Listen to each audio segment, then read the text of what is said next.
La présence, on va demander des jeunes là.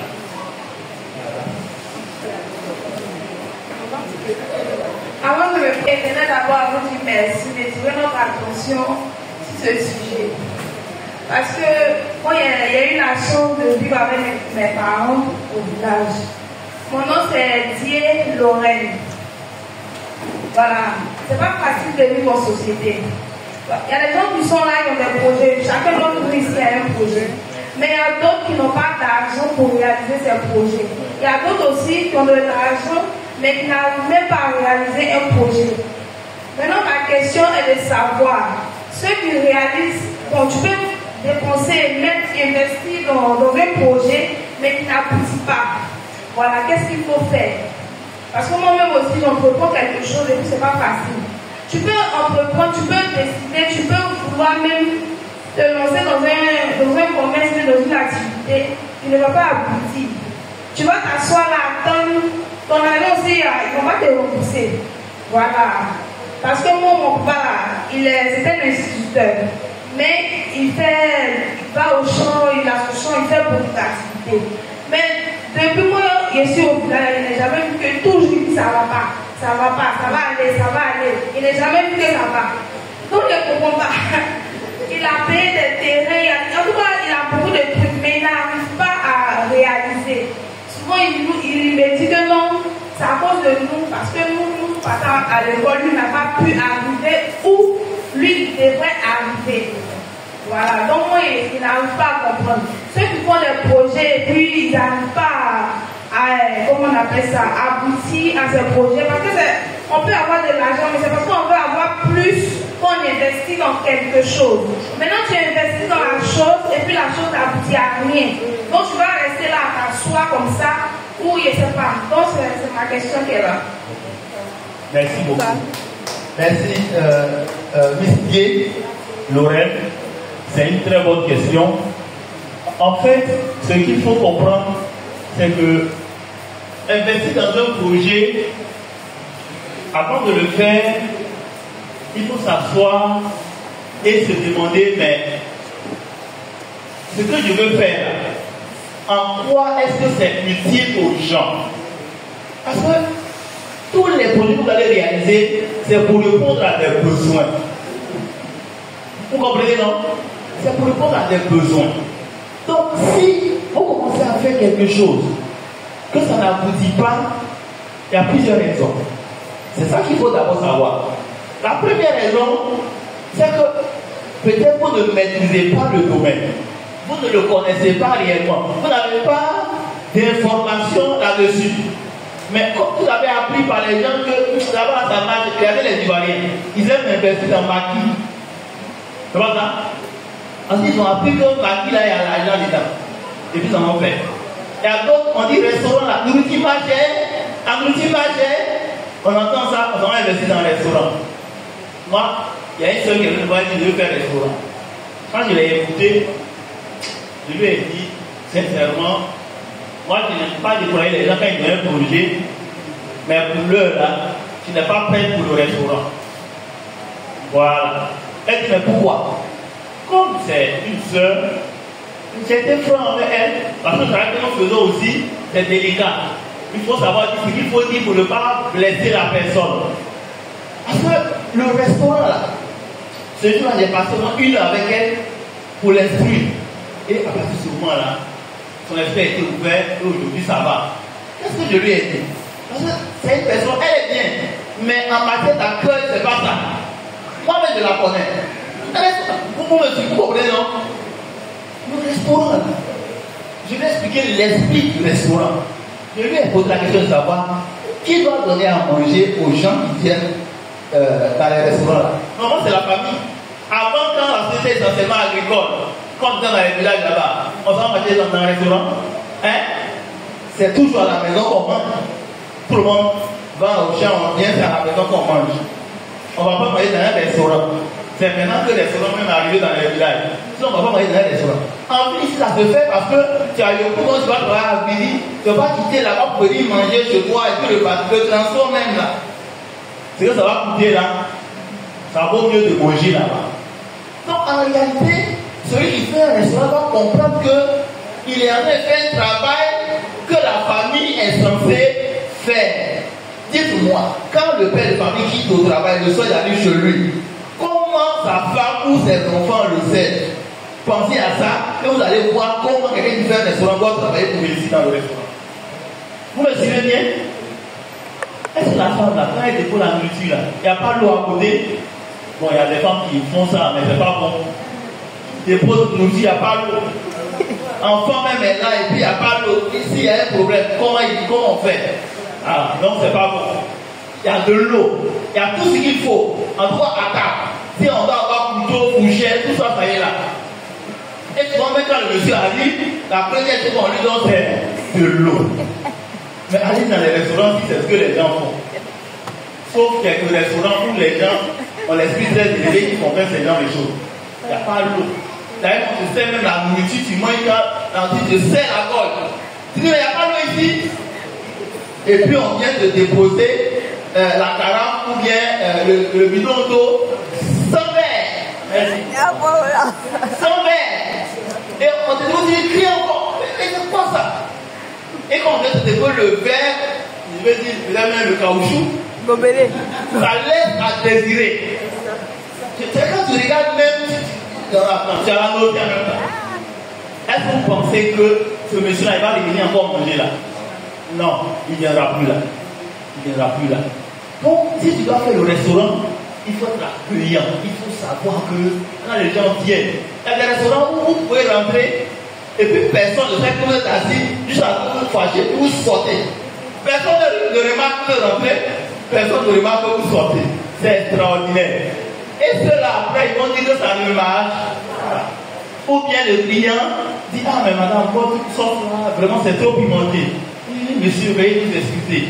Ah, aujourd'hui, on a dépassé vraiment toutes nos excuses. Ah, d'accord, elle est bien. Après ça, il va dire, ah, mais vous êtes trop compliqué. Quand il n'y a pas de piment, il n'y a pas de piment. Quand on met piment encore, ah, madame, il ne va plus venir là. Est-ce que vous me suivez? Donc, ma jeune soeur, il y a un travail à faire sur soi-même. Il faut se former. Former son caractère. Il y a des commerçants qui parlent aux clients comme ce n'est pas pour le permis. Mais ça ne marchera pas. Donc il y a ça. Il y a le côté de la formation. Il faut se former pour connaître le domaine. Mais il faut se former pour savoir parler, pour savoir traiter avec l'être humain. Le client peut être compliqué, mais toi, le commerçant, tu ne dois pas être compliqué. Quand le client est compliqué, et puis il dit, mais ça, c'est quoi ça? Pourquoi c'est cher comme ça? Tu le regardes quand tu dis, non madame. C'est pas de notre faute. On est là pour vous servir. C'est selon le cours du marché qu'on fait ça. Sinon, nous-mêmes, nous gérons des familles. On ne peut pas chercher à appauvrir quelqu'un. Mais quand nous, on parle, et puis c'est comme ça, on est obligé de faire ce qu'il faut pour que nous aussi, on puisse avoir un peu, pour qu'on continue d'être approvisionné. Vraiment, désolé, quand ça va aller, on va aussi faire comme cela. Ah, il sait parler.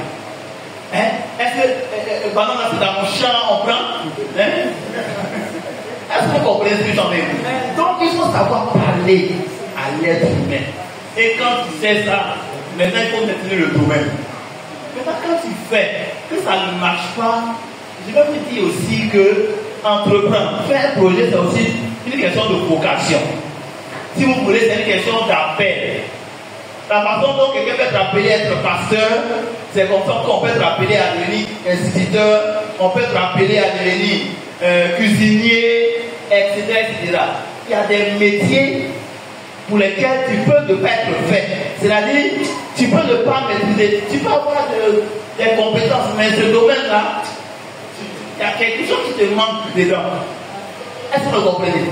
Voilà. Quand c'est comme ça, il faut se mettre maintenant à prier pour que le Seigneur te révèle un projet qui peut aller avec ton don et avec tes talents.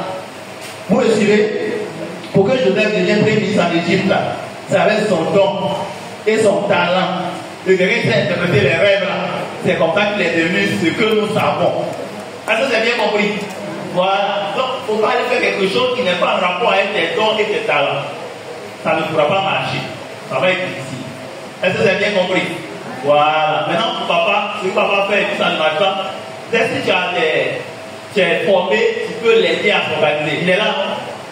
Voilà. Mais Pourquoi tu ne vas pas, mais quand il fait les choses, ça ne marche pas? Non, c'est pas ça. Pour toi, ce que tu dois faire maintenant, c'est ça qui va t'intéresser. Voilà, toi aussi, tu es appelé à faire quelque chose, et puis tu n'es pas encore marié, non? Voilà, ça va arriver. Et puis tu vas soutenir aussi ton mari.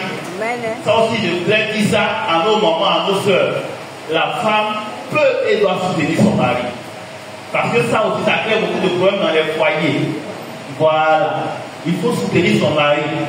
Moi, je dis toujours qu'un homme ne se marie pas pour dire à sa femme, il faut venir prendre quelque chose en charge. Non. En tout cas, la plupart des hommes ne font pas ça. Mais la femme doit comprendre qu'elle doit être un soutien. Si tu fais quelque chose, j'ai dit à mon épouse une fois que l'homme que tu vois, tu peux mobiliser des centaines de mille, un jour peut arriver où il manque même de 2000 francs. C'est en ce moment la plus chérie, on dit ces 2 jours-là, c'est pas trop ça, elle tient 10 000 francs. Est-ce que les femmes peuvent faire ça? Les femmes peuvent faire ça, non? Voilà, vous êtes bénis. Alors, quand vous le faites, le message que vous envoyez, c'est qu'on peut compter sur vous. Et c'est ça qui galvanise l'homme. Il va aller, il va dire, ah, j'ai signé un contrat de 5 millions. Alléluia. Alléluia. Voilà. Et dans ça, il peut avoir pagne au lanterne et tout ce que vous savez. Que le Seigneur nous bénisse. D'accord. Ok, bonjour. Alors, j'aimerais prendre votre point de vue. Voilà, selon ce que vous avez parlé au niveau de la famille. De la famille, au niveau de la famille. La famille. Mon point de vue est plus situé sur l'éducation financière chez nous en Afrique ici. Oui. L'éducation financière. Oui. Ok. D'abord, il faut que je le dise parce que nos parents ont du mal à nous situer sur les finances. Et dès que nous-mêmes les enfants avec les finances, on ne sait pas. Et ça fait qu'aujourd'hui, bon nombre de personnes sont déversées. Parce qu'on a des parents qui travaillent, qui sont aisés, mais leurs enfants n'arrivent pas à manier les finances. Oui. C'est compliqué. Oui. Souvent, même quand on fait un de nos parents qui est peut-être bien placé dans le gouvernement, qui est, en tout cas, qui a, qui a une bonne position sociale. Qui a une bonne position sociale. Oui. Malgré qu'il ait des finances, malgré qu'il était aisé, mais nous qui sommes les enfants, on n'a pas aussi d'éducation financière. Et c'est compliqué. Peut-être qu'on s'est dit que pour les parents, échanger avec les enfants sur les finances, c'est un problème. Est-ce que je vais dire à mon enfant que peut-être 1 million que j'ai sur mon compte, j'ai le droit de pouvoir vivre une vie que lui, il prend la vie? Ou bien est-ce que je peux lui partager mon expérience de vie avec ces fonds que j'ai pour que lui aussi demain, il puisse en sortir? Vraiment, c'est ma question qui est là. Quel est votre point de vue sur l'éducation financière? Le nom, s'il vous plaît. C'est Niaouré Patrick.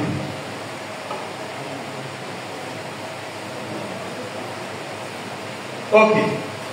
Alors, notre frère Patrick dit quelque chose de très intéressant. Il parle d'éducation financière. Il y a des formations aujourd'hui sur ce thème-là, sur cette thématique-là, l'éducation financière. L'éducation financière, ce n'est pas peut-être apprendre aux enfants à savoir gérer l'argent, mais c'est surtout leur apprendre à créer la richesse. Oui. Parce que je vais vous dire, si quelqu'un sait créer la richesse, il sait faire quelque chose qui rapporte, vous allez voir qu'il va savoir gérer. En général, les gens gaspillent, ils ne savent pas où ça quitte. Oui. Les enfants là, souvent ils ne savent pas où tu prends l'argent. Donc pour eux, c'est une source illimitée. Donc là, il met comme ça. Dans pain là. Je suis bien conférencier quelqu'un qui tout à fait, mais il avait raison.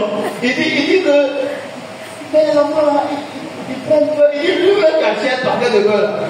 Quand il le met, il va en tirer. Lui-même. Mais les enfants là, grosse figuière là. Tant que le pain n'est pas, comme on le dit, beurré, c'est le beurre là, rempli là, comme ça, il fait un peu comme ça. C'est qu'il n'est pas même le beurre. Mais pourquoi il fait ça? Non, il ne dit pas pourquoi les enfants vont être à l'aise. Mais en même temps, c'est dans ça là qu'il faut les éduquer. C'est là qu'il y a l'éducation financière. On commence à leur apprendre que ce que tu vois là, c'est le produit du travail. Et quand on travaille là, c'est dur. C'est les sacrifices qu'on fait. Donc, il faut le mettre au travail lui-même. Il faut le mettre au travail. C'est pour ça que quand il faut entreprendre, mettre le salarié, comme on ne va pas le faire là, cafétéria, pas comme ça, tu attrapes les oreilles là. Tu viens le déposer là. Il n'a qu'à boutonner.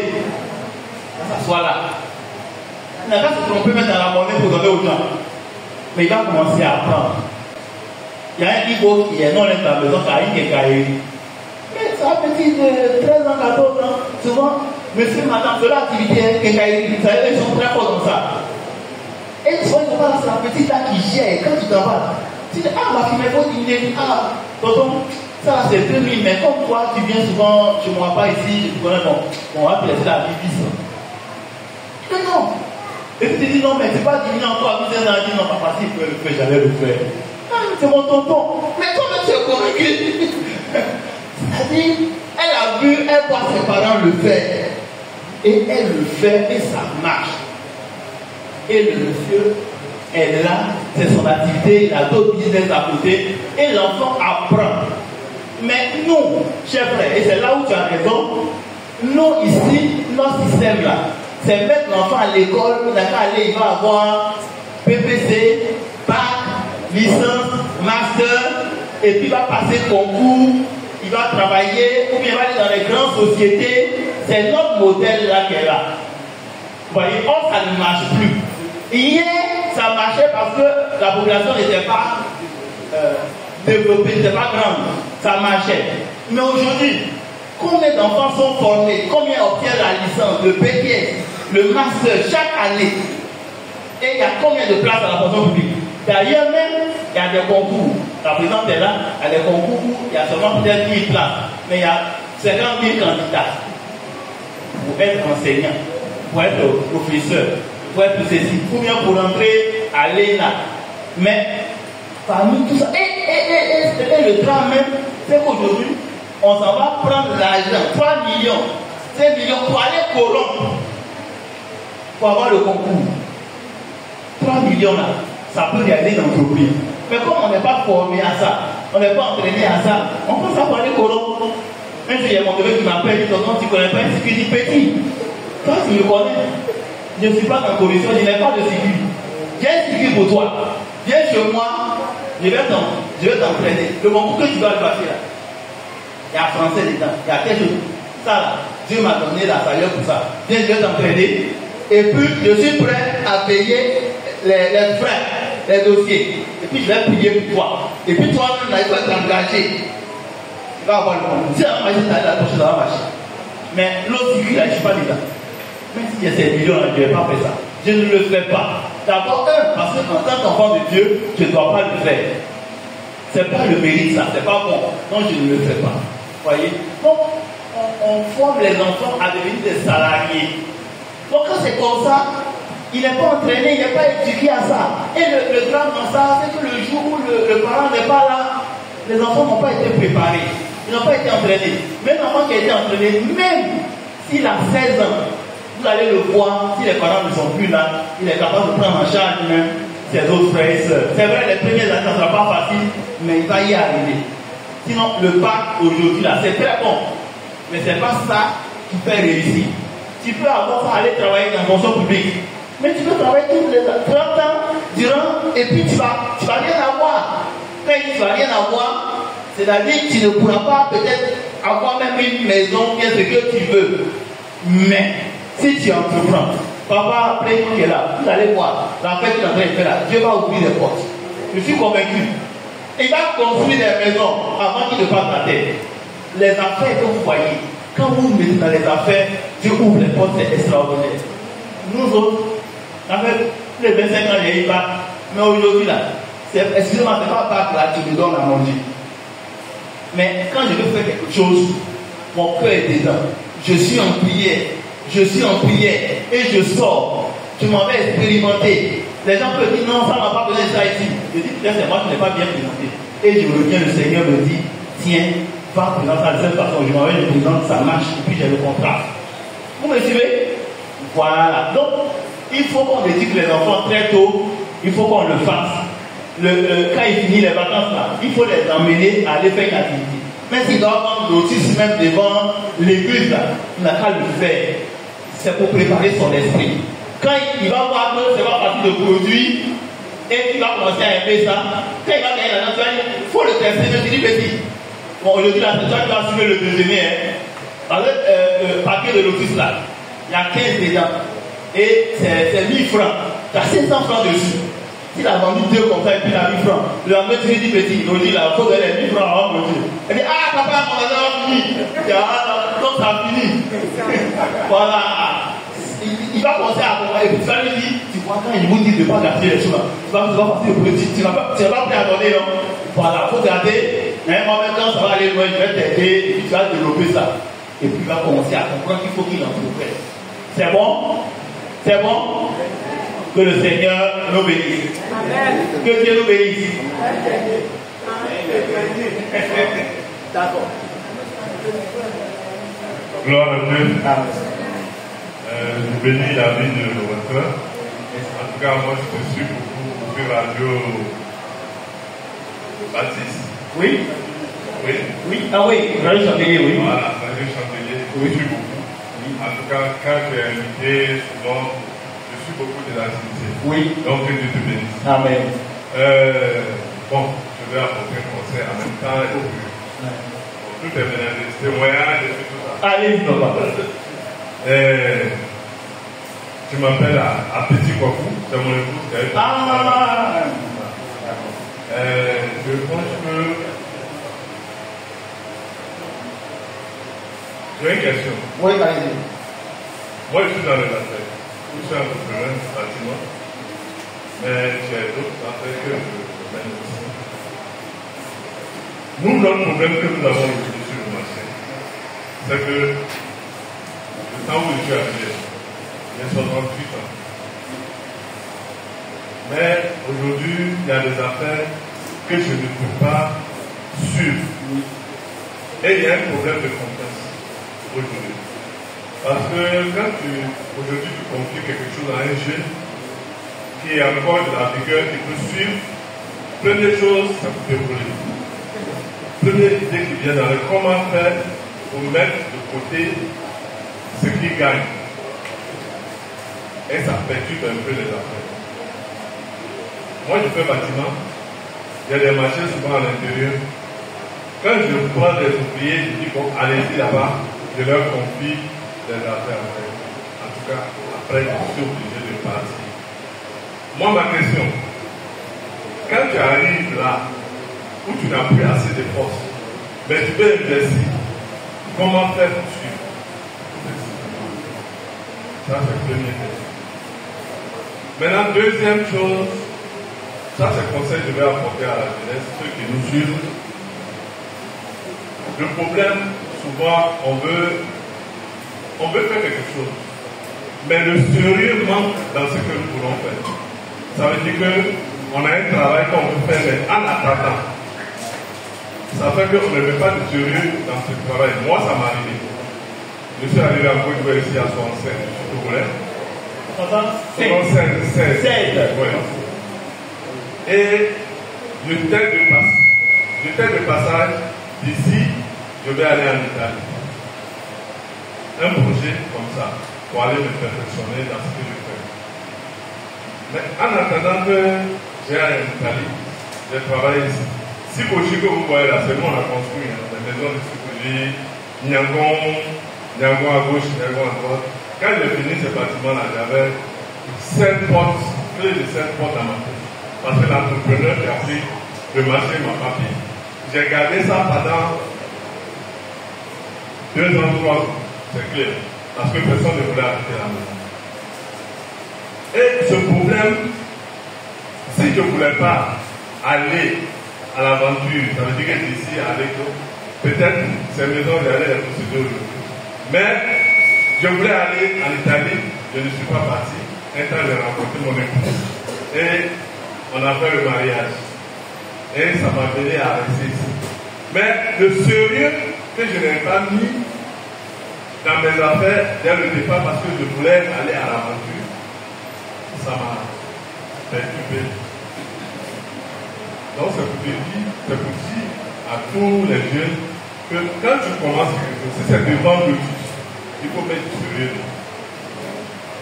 Il faut mettre du sérieux dans tout ce que l'homme commence, que l'homme commence. C'est très important. Pareil en attendant, ça n'aboutit à rien. Ça n'aboutit à rien. Et vraiment, je bénis Dieu pour vous. Et je pense que je vais prendre contact avec vous. Et merci beaucoup.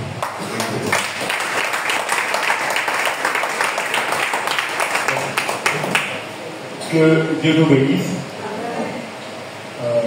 Moi, je suis toujours touché quand les anciens nous parlent parce qu'ils ont été là avant nous. Et la question que Papa Petit pose, la question c'est Avec l'âge avancé, comment on fait pour suivre les affaires? Quand on sait qu'il y a des affaires, vu l'âge, on ne peut plus trop faire de mouvement. Et on aurait bien voulu que les jeunes, comme disait ma grand-mère, qui ont de l'eau, de la vigueur encore dans les bancs, puissent le faire. Mais voyez, le système que nous avons ne favorise pas cela. Voilà. On a été tellement entraîné à travailler dans le bureau que quand on parle d'être sur le terrain, les gens, mon frère est là. Plus on marche, on rentre dans des bureaux, on propose, mais Dieu seul sait ce qu'il nous donne. Mais les gens veulent être au bureau. Donc, c'est un affaire. Et quand ils viennent effectivement les ouvriers, il y en a bon, peut-être par rapport à l'âge avancé, ça devient leur métier. Mais il y a des jeunes qui disent bon, j'ai allé faire en attendant. Or, il y a tout à gagner là-bas. Alors, mais pour ce qui vous concerne, moi je pense, c'est un conseil que je donne humblement, comme vous avez dit, on va pouvoir, je le dis pour que chacun de nous puisse en profiter, peu importe l'activité qu'on fait. Je crois qu'aujourd'hui, depuis 76 jusqu'à aujourd'hui, il est pratiquement à 50 ans, hein? 50 ans. C'est pas une affaire d'aujourd'hui. Alors, il y a l'expérience que vous avez, il y a beaucoup de choses que vous avez. Et quand c'est comme ça, c'est que nous, en tant que consultants, nous conseillons, c'est le cas aussi de papa plaignant, c'est que vous pouvez, dans une logique de transmission, c'est-à-dire que vous avez l'expérience, dans une logique de transmission, on peut même citer facilement une structure de formation. Oui, mais si vous commencez de façon même informelle, c'est pas ça qui est le souci. C'est-à-dire tout ce que vous avez acquis là, on peut former des jeunes. Évidemment, c'est une structure, donc ils vont payer. Une structure de formation. Et c'est une affaire là où vous pouvez suivre facilement. Parce que la formation, vous-même vous êtes peut-être le gérant, maman, ce n'est pas rien faire là pour voir les comptes. Moi, j'ai un monsieur qui a fait son école comme ça, école primaire. Le monsieur est fondateur, mais c'est sa femme qui gère, ça se passe très bien. Oui, mais il faut être près de confiance. Vous donnez ça à qui? Bon, si c'est à la fille qu'on a donné, elle n'est pas encore venue, peut-être, pas qu'elle va détourner, mais dans une affaire de mauvaise gestion. Mais la maman, même, elle est assise là, quand tu la regardes même, tu vois la sécurité. Voilà. Donc, ce genre d'activité, c'est-à-dire, il y a une logique de transmission, mettre sur pied, petit à petit, structure pour former les jeunes. Entreprendre dans le bâtiment. Le pays est un chantier. Bientôt même, ça va être l'un des secteurs très porteurs. Il faut former les jeunes. Ceux qui ont fait le bâtiment comme ceux qui n'ont pas fait le bâtiment. Parce que être entrepreneur, ce n'est pas forcément avoir fait le génie civil. Voilà. Donc, ça c'est ce que je voulais dire pour les anciens que vous êtes. Mais il y a d'autres idées qui sont là qu'on pourrait partager. Maintenant, vous avez donné un conseil, je dis un mot juste là-dessus, mais du sérieux dans ce que l'on fait, s'agissant des jeunes. Oui, nous aussi nous donnons ce conseil à nos jeunes frères, que c'est le sérieux que nous mettons dans ce que nous faisons là. C'est ça qui nous ouvre des portes. Moi, ici devant vous, il y a des choses que je commence même, je ne sais même pas où je vais trouver client. Mais je fais ça comme si déjà j'avais des clients. Et puis le jour où j'ai l'opportunité, alors ça marche. J'ai donné cette formation en oratoire, ça avait commencé à donner, Et puis un jour, je me suis assis, je dis, mais il y a des cérémonies où les gens doivent faire des discours, et puis ils tremblent. Et si moi, je construis quelque chose pour les aider, écrire le discours pour eux, mais en même temps les coacher avant le jour J. L'idée m'est venue, mais quand l'idée m'est venue, tout de suite, je n'ai pas vendu ça, je n'ai pas trouvé la force pour dire que bon, j'ai écrit du discours pour quelqu'un et puis il va me payer tel montant. Ça, c'est ce que j'ai fait. Des amis avaient des cérémonies où ils étaient soit présents de comité d'organisation ou bien pareil. Et puis je leur dis, puis ce genre de temps, ils m'informent, mais ils ne savent pas que je veux me lancer dans un truc comme ça. Quand ils m'informent, parce que sont amis, je dis, mais je peux écrire ton discours pour toi. Et pourtant, ce sont des amis, mais je peux dire, mais on est en affaire, sinon les hommes d'affaires, ils vont payer.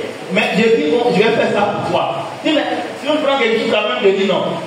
Parce que moi, je voulais t'assurer que je maîtrise ça d'abord. Et puis, j'ai fait pour un payer. Il n'a pas payé, il est parti. Ça s'est bien passé. Je lui ai demandé. Il dit, ça s'est bien passé. Un deuxième. Un troisième. Lui, il est allé. Le discours que j'ai fait pour lui, et je l'ai entraîné à le présenter avant même la cérémonie. Ça s'est tellement bien passé. Je lui avais fait tout ça à la cérémonie. Et les gens qui m'ont poussé le discours, ils ont demandé des copies du discours. Et il a donné les copies du discours. Et il m'a fait pour dire que j'ai commis une erreur. Les gens me demandaient de copier. Toi qui es l'auteur, je ne sais pas demander de l'erreur, mais c'est pas grave. Mais dit, regarde, je t'ai envoyé 50 000 francs. Alors que je n'ai pas donné l'argent. Mais tellement il était satisfait. Et le Saint-Esprit m'a dit, la Bible le dit dans l'Ecclésiaste, le cœur du sage connaît le temps. Et le temps de vendre cette compétence est arrivé. Je n'ai pas demandé l'argent, on me donne l'argent, c'est que je dois vendre maintenant.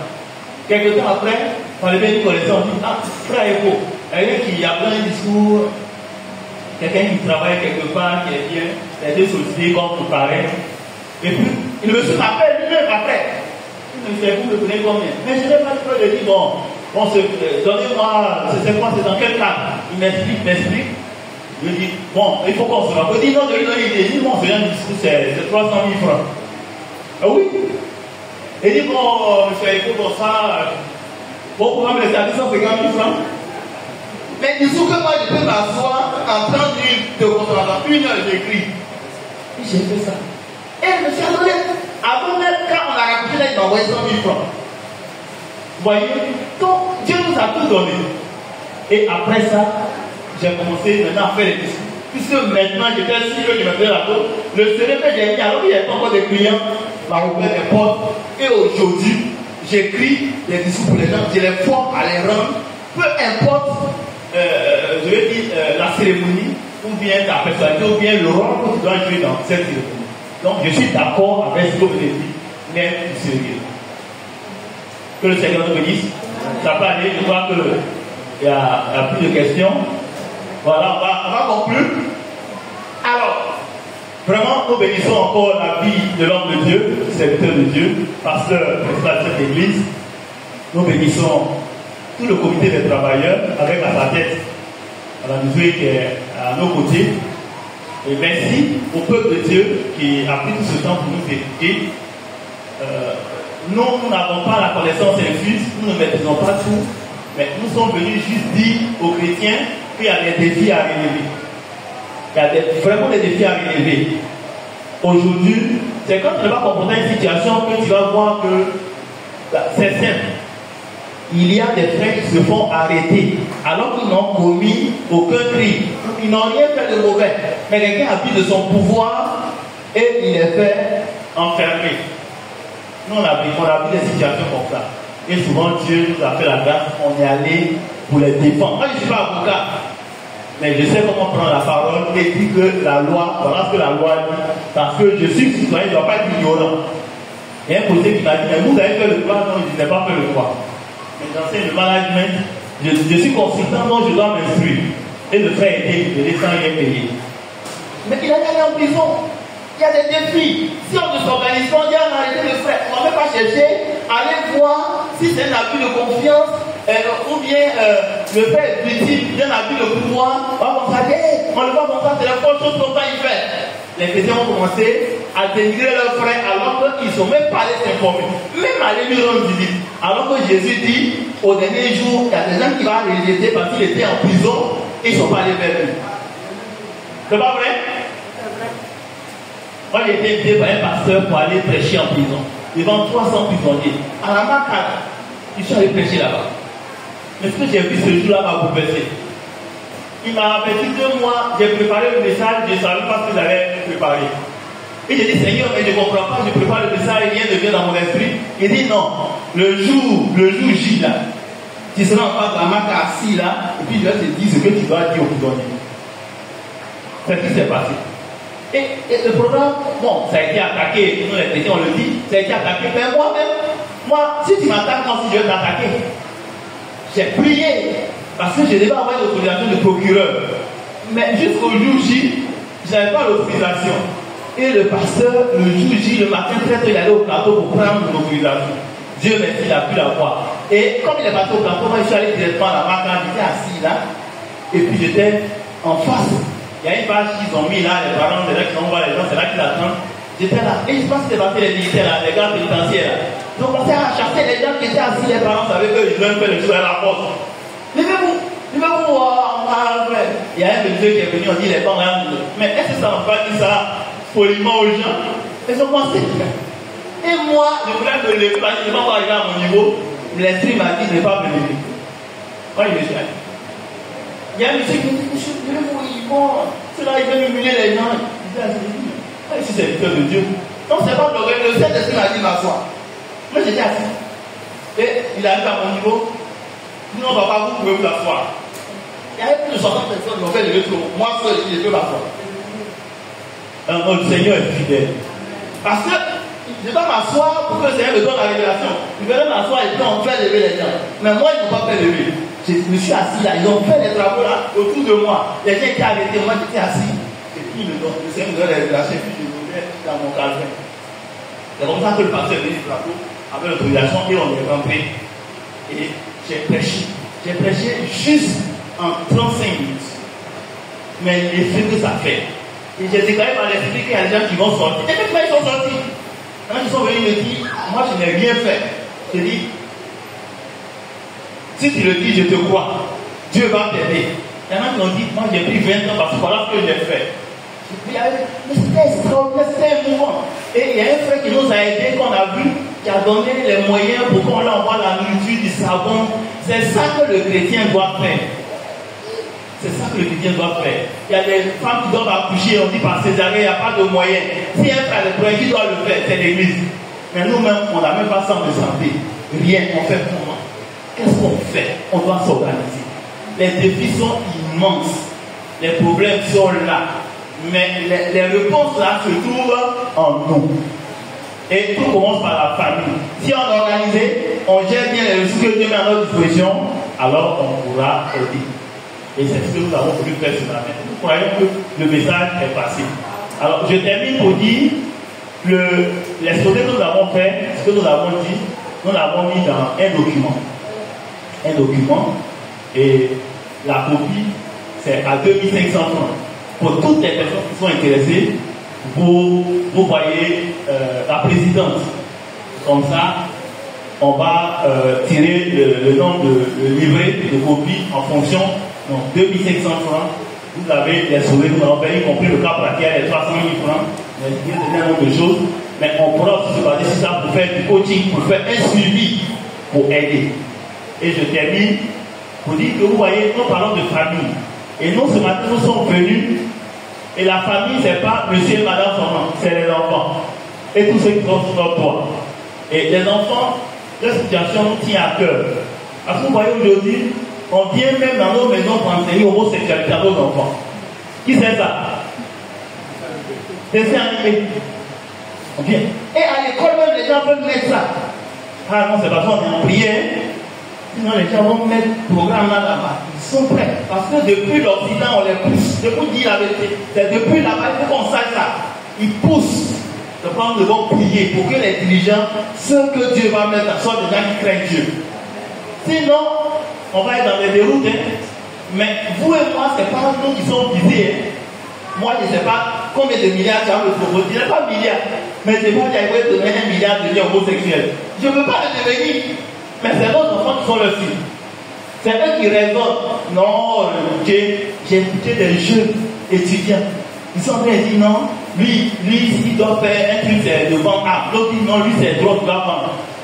Peut-être, ils sont devant l'établissement là, ils en ont parlé comme ça. Ils ne parlent pas des avions qui vont faire des quoi, c'est vendre d'armes. Et puis l'autre dit non, hey, ils sont faits comme ça. Et l'autre dit non, mais armes là, ah ça c'est dangereux, hein. Moi je préfère drogue. Je préfère drogue, parce que cette drogue là, on te met en prison, tu peux sortir, mais armes là, on peut te tuer les gens. Donc moi je préfère drogue. Vous voyez le défi. Donc, nous disons qu'il faut faire quelque chose dès la base. Alors, nous avons trouvé des films chrétiens en dessin animé.